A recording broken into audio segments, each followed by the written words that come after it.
Vous êtes-vous déjà posé des questions sur la vente ou l'achat d'une propriété, sur le rôle d'un courtier immobilier ou bien les hypothèques? Eh bien, on y répond à la sphère immobilière.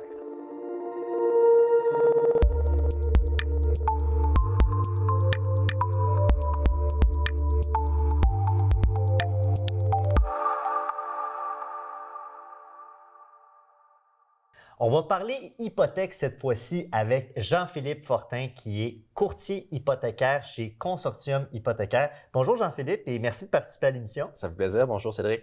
Dans un premier temps, c'est une question générale d'entrée de jeu. Là, quels sont les motifs pour lesquels des acheteurs ou vendeurs décident de venir vous voir?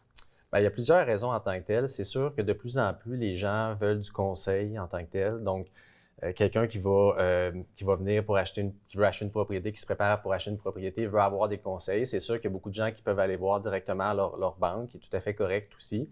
Sauf que de plus en plus, avec l'accès à l'information, Internet, tout ça, les gens sont de plus en plus informés. Donc, ils savent que des courtiers hypothécaires comme moi, dans le fond, peuvent magasiner en fait pour eux. En fait, on fait le travail de magasiner. On est l'intermédiaire entre les banques et les clients. Donc, il y a beaucoup de gens qui vont se tourner vers un courtier hypothécaire pour cette raison-là, principalement. Oui, fait qu'au final, c'est beaucoup plus qu'un produit avec des taux, c'est vraiment de l'expert conseil. Définitivement. De plus en plus, l'hypothèque est complexe. Puis ça, je m'en suis jamais plaint personnellement parce que plus ça devient compliqué, plus les gens ont besoin de conseils. Donc, à ce moment-là, c'est sûr que les gens se tournent vers moi. Puis oui, le premier réflexe d'un client qui magasine une hypothèque, c'est quoi le taux? C'est tout à fait légitime, tout le monde va avoir un bon taux. Mais là, c'est notre rôle comme courtier hypothécaire de conseiller le client, de l'éduquer. Je dis souvent aux gens, je vous donne beaucoup d'informations, c'est pas pour faire de vous un spécialiste hypothécaire. Par contre, je veux que vous compreniez bien ce que je vous explique, puis je veux que vous preniez la décision, qu'on prenne la décision ensemble. Je ne vais pas vous imposer un produit, un choix de solution. Fait que je fais beaucoup un travail d'éducation avec les clients là, à ce niveau-là. OK. Évidemment, on ne va pas se le cacher, la situation économique présentement fait en sorte qu'il y a quand même un certain bouleversement dans le marché immobilier. Est-ce que vous le remarquez, vous, les courtiers hypothécaires, qu'il y a une certaine réticence des gens de faire avancer les projets immobiliers qu'ils avaient en tête?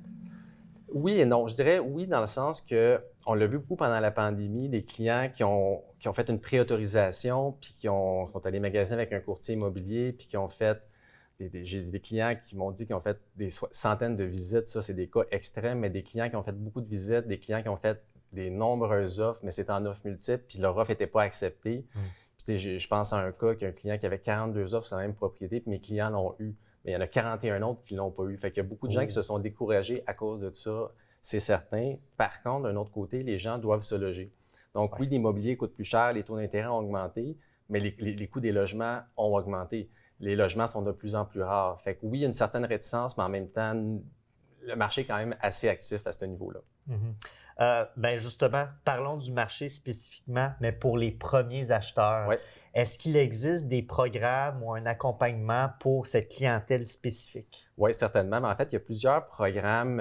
Si on parle des premiers acheteurs spécifiquement, bon, il y a certaines conditions à respecter pour un premier acheteur avec certains programmes. On a le RAP, qu'on appelle le régime d'accession à la propriété, qui existe depuis plusieurs années. En fait, c'est que le RAP, sans rentrer dans les grandes lignes, c'est qu'un acheteur peut utiliser jusqu'à 35 000 plutôt de l'argent qu'il a en REER. Donc, il peut le retirer de son REER sans impact fiscal, parce que normalement, quelqu'un qui retire des REER est imposé, donc paye de l'impôt.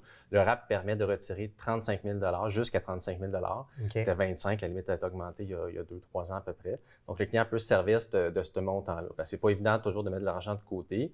Il y a des gens qui n'avaient pas prévu nécessairement acheter, donc qui ont mis de l'argent en REER. Donc ça permet de le retirer, de l'utiliser pour la mise de fonds, pour les frais de démarrage, frais de notaire, taxes de bienvenue, tout ça.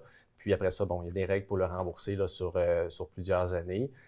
Ça peut être bon, je disais quelqu'un qui n'avait pas prévu nécessairement acheter, mais ça peut être aussi un client qui a des bons revenus, puis il sait qu'il va acheter prochainement, donc il va cotiser à son REER, donc ça lui rapporte un retour d'impôt, donc ça vient augmenter ses liquidités pour son projet d'achat.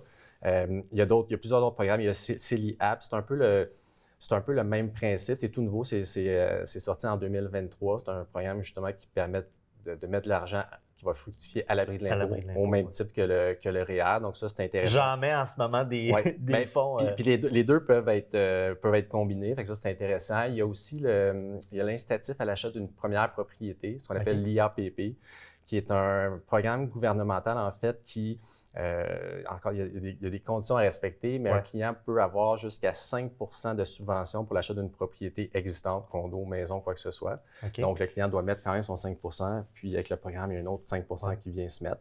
Donc, ça vient diminuer un petit peu le montant d'hypothèque, les paiements. Pour construction neuve, ça va jusqu'à 10 %. Donc, le client met 10 % et la subvention va mettre l'autre 10 %. Fait que ça, c'est intéressant.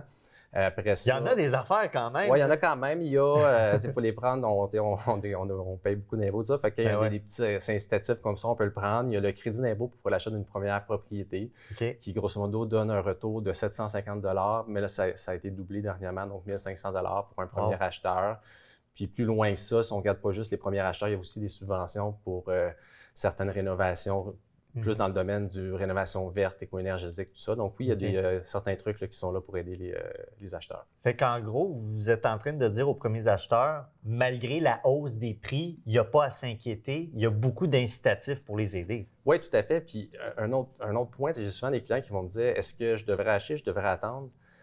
Puis c'est sûr que là, je dis souvent à la blague, bien moi, je suis un courtier hypothécaire, je suis payé quand je fais des hypothèques en tant que tel, mais je suis quelqu'un qui est transparent, puis je suis là pour les conseiller. Puis c'est certain que quelqu'un qui achète une propriété aujourd'hui, par exemple, il paye 400 000, puis il va l'habiter, il est bien, tout ça. L'année prochaine, disons qu'elle vaut 350 000, c'est plate, c'est certain. Sauf que si le client il est bien dans sa maison, son condo, il l'habite, puis il n'a pas l'intention de vendre, c'est une perte qui est virtuelle, qui est sur papier.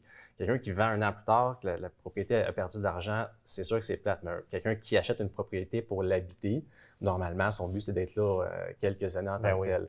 Donc, d'attendre, on voit quelqu'un qui se serait dit, par exemple, au début de la pandémie, les prix ont beaucoup augmenté. Déjà, à l'été 2020, début de la pandémie, les prix avaient beaucoup augmenté. Quelqu'un qui s'est dit, bien, je vais attendre, ça va baisser. Ça l'a fait qu'augmenter depuis. Je ne suis pas en train de dire que ça va commencer à augmenter, à continuer à augmenter comme ça, mais il n'y a jamais de bon ou mauvais moment pour acheter, je dirais. Puis la question qui tue, je suis sûr que vous me voyez venir, mais taux fixe ou variable, on dirait que c'est un débat sans fin. Est-ce que vous avez une réponse claire à ce niveau-là ou encore une fois, il y a des nuances? J'ai une réponse claire, puis ça s'applique à tous les clients, ça dépend. Il n'y a pas de réponse claire en tant que telle. En fait, le taux variable, en fait, un client qui va me parler, qui va me dire, moi, je veux un taux variable, c'est correct, mais je vais quand même lui parler du taux fixe et l'inverse aussi. Dans le sens que chaque client est différent, chaque client a une situation qui est différente. Tolérance au stress. Tolérance au stress, tolérance au risque, le budget après ça qu'il faut respecter. Les tendances de taux, on s'en va vers quoi? Puis encore là, on ne peut pas prédire les tendances économiques, les tendances de taux. Par contre, il n'y a pas de réponse claire parce que chaque client est différent. Donc, non, il n'y a pas de réponse bonne entre le fixe et le variable. C'est vraiment de mon rôle, moi, c'est de prendre le plus d'informations possible au client, le faire parler, aller chercher de l'information pour pouvoir bien le conseiller selon ses besoins. On revient à l'hyper-personnalisation, dans le fond. Exactement. Et dites-moi donc, est-ce que c'est recommandé d'avoir une hypothèque avec la même institution financière qu'on a nos comptes chèques, nos REER et tout ça, ou ça n'a aucun rapport, on n'est pas nécessairement plus avantagé? Il n'y a pas d'avantage en tant que tel. C'est certain que moi, un client qui me dit, bon, moi, ma place d'affaires principale, c'est telle banque, puis il dit, j'aimerais ça aller avec ma banque si c'est possible. C'est ça, je vais lui faire des propositions avec sa banque en tant que telle. Mais mon but, c'est pas de prendre une commande, de dire, regarde, tu veux aller avec telle banque, je vais t'envoyer avec telle banque. Fait que c'est certain que je vais faire des recommandations globales, mais ultimement, les banques sont tous compétitives. Il n'y a pas une banque qui est plus compétitive qu'une autre au niveau des taux. C'est plus au niveau des conditions puis tout ce qui va toucher à ça. Fait que ultimement, si dans les solutions présentées aux clients, il y a 3-4 prêteurs très similaires au niveau des conditions, puis il y en a une qui fait partie des banques du client, oui, il risque de se ramasser là en tant que tel, mais sinon, non, il n'y a pas d'avantage. Il n'y a pas d'avantage. Puis avec l'ère d'Internet maintenant, un client qui a ses produits avec une banque X, puis qui a son hypothèque avec une autre banque, bien à ce moment-là, il n'est pas obligé de changer tout son bancaire. Son paiement peut passer dans sa banque actuelle. Il a accès avec la plupart des prêteurs à une plateforme en ligne pour pouvoir gérer ses trucs, tout ça. Donc, c'est assez simple à ce niveau-là. En terminant, M. Fortin, s'il y avait un conseil que vous pourrez donner à monsieur, madame, tout le monde qui nous écoute pour faire d'un investissement immobilier un investissement rentable, ce serait quoi que vous aurez à leur dire? De bien se préparer. De bien se préparer, ça commence par d'être bien entouré, Donc, d'avoir du monde de confiance autour de soi. Oui, un courtier hypothécaire, évidemment, un courtier immobilier extrêmement important. Après ça, un notaire, un inspecteur en bâtiment. Plus loin que ça, si on a des problématiques, ça peut être un avocat aussi pour certains litiges en tant que tel. Puis ce que je dis souvent aux gens, c'est quelqu'un qui ne connaît pas nécessairement de courtier immobilier, courtier hypothécaire, tout ça, bien, de parler à son entourage. Puis il y a forcément des gens qui ont eu des expériences positives avec ces gens-là, qui ont une bonne confiance, puis qui ont eu des belles expériences en tant que telles. Fait qu'après ça, autant un client qui m'arrive, moi, puis qui ne connaît pas de courtier immobilier, bien, je vais être le premier à référer quelqu'un de confiance, qui a un fit avec le client, qui vont bien travailler ensemble et vice-versa. Donc, c'est bien s'entourer, dans le fond. Bien s'entourer, c'est la clé. Monsieur Fortin de Consortium Hypothécaire, un gros merci. Ça fait plaisir. Merci beaucoup. Merci. Allô, Josiane Kennel. Bonjour Cédric. Comment vas-tu? Ça va bien. Merci infiniment d'avoir accepté mon invitation de participer à la sphère immobilière. Comme tu le sais, il y a un segment quotidien de courtier. Donc, toi, aujourd'hui, en tant que courtier immobilier résidentiel chez Via Capital Partenaire, on va découvrir ton monde, ton univers. Donc, qu'est-ce que tu vas nous montrer aujourd'hui? Aujourd'hui, on rencontre un couple de clients avec lesquels j'ai travaillé pour un achat de chalet. Puis, on avait revisité un peu là, leur projet, donc on va en discuter. Puis, on va aussi aller voir Patrick Joneda. Que je connais bien. Exactement, le directeur de l'agence, là, pour discuter de certains sujets. Bon, ben, perdons pas de temps, je te suis tout de suite. Venez-vous-en!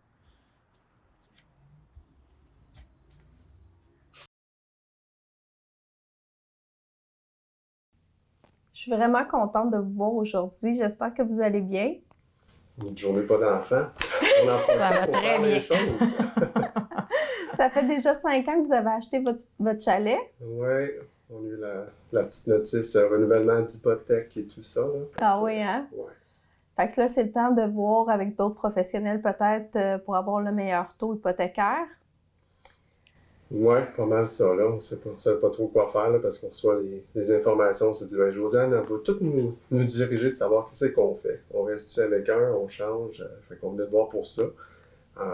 Je me suis renseigné, par exemple, je ne sais pas pourquoi dans les systèmes, là, ils disent toujours, est-ce que tu anticipes vendre ta propriété dans les prochaines années pour choisir ton taux? On n'a pas l'intention de vendre, mais qu'est-ce qu'on fait avec cette information-là? Bien, moi, c'est sûr que je ne suis pas courtière hypothécaire, mais je pense que je peux bien vous guider avec plusieurs courtiers de la bannière qui collaborent avec nous, dans le fond, pour renouveler votre hypothèque, parce que c'est sûr qu'avec les taux qui sont changeants dernièrement, ça peut faire peur aussi. Fait qu'on a plein de professionnels pour vous aider. OK. Ça, je me demandais, parce qu'on n'a vraiment pas le goût de vendre, là. C'était la première question, je me demandais, est-ce qu'il essaie de nous pousser à vendre, parce que c'est rare qu'on achète quelque chose puis qu'on peut le renouveler, là. On a tellement changé de place puis de déménager que celui-là, c'est la première fois qu'on renouvelle une hypothèque, parce qu'on avait bien choisi. On se rappelait ça tantôt, là, en prenant notre marche, là. Dire 5 ans déjà, compter que ça passe vite. Oui.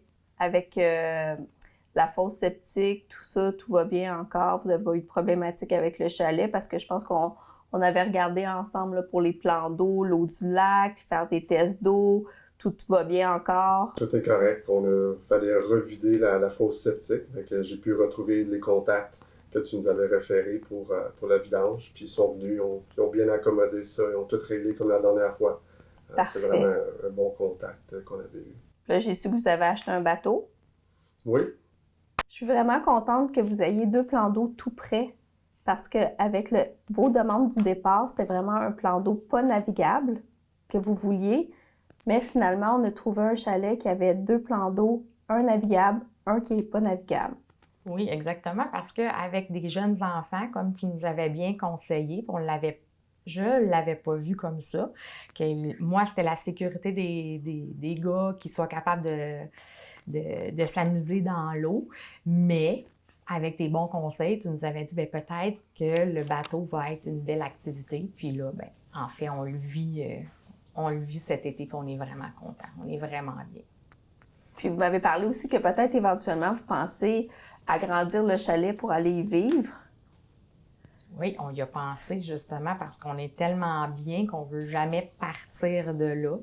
Puis on a vu qu'il y avait peut-être des possibilités de l'agrandir pour y rester. Donc, C'est peut-être un projet futur.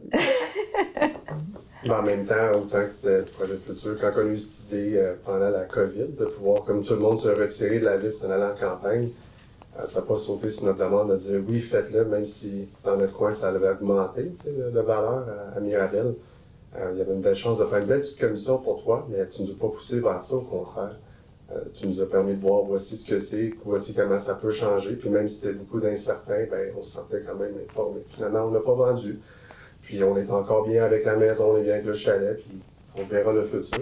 Ce qui est important là-dedans, puis ce qu'on apprécie, c'est que tu as pris le temps de nous expliquer autant les points positifs, négatifs, pour qu'on prenne la meilleure décision possible, une bonne décision, puis on s'est senti respecté, puis ça, c'est Quand vous pensiez aller habiter là-bas dans le temps du COVID, faire un peu comme tout le monde, là, déménager en nature, vendre la maison, déménager, agrandir, mais là, tu as pris le temps avec nous autres de bien nous expliquer ça, puis on a pu prendre une décision éclairée avec laquelle on est vraiment bien maintenant. Donc ça, c'est très apprécié.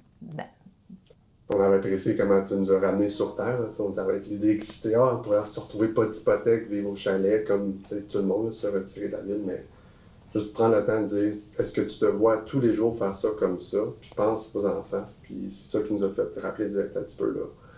Prenons notre temps, puis on n'a vraiment pas regretté donc notre temps. On est bien avec la maison, on est bien avec le chalet. Heureusement, on est capable d'avoir le meilleur des deux mondes. Je suis vraiment contente pour vous, puis vous savez que je suis encore disponible si vous avez d'autres questions. Puis des fois, ces interrogations-là, ils peuvent revenir encore, puis c'est normal parce que la vie change, les enfants vieillissent. Fait que si jamais vous avez d'autres questions, ça va me faire plaisir de vous éclairer pour prendre la meilleure décision. Merci. On sait qu'on peut avoir confiance en toi. Vraiment. Allô, Josiane, content de te revoir aujourd'hui. Allô?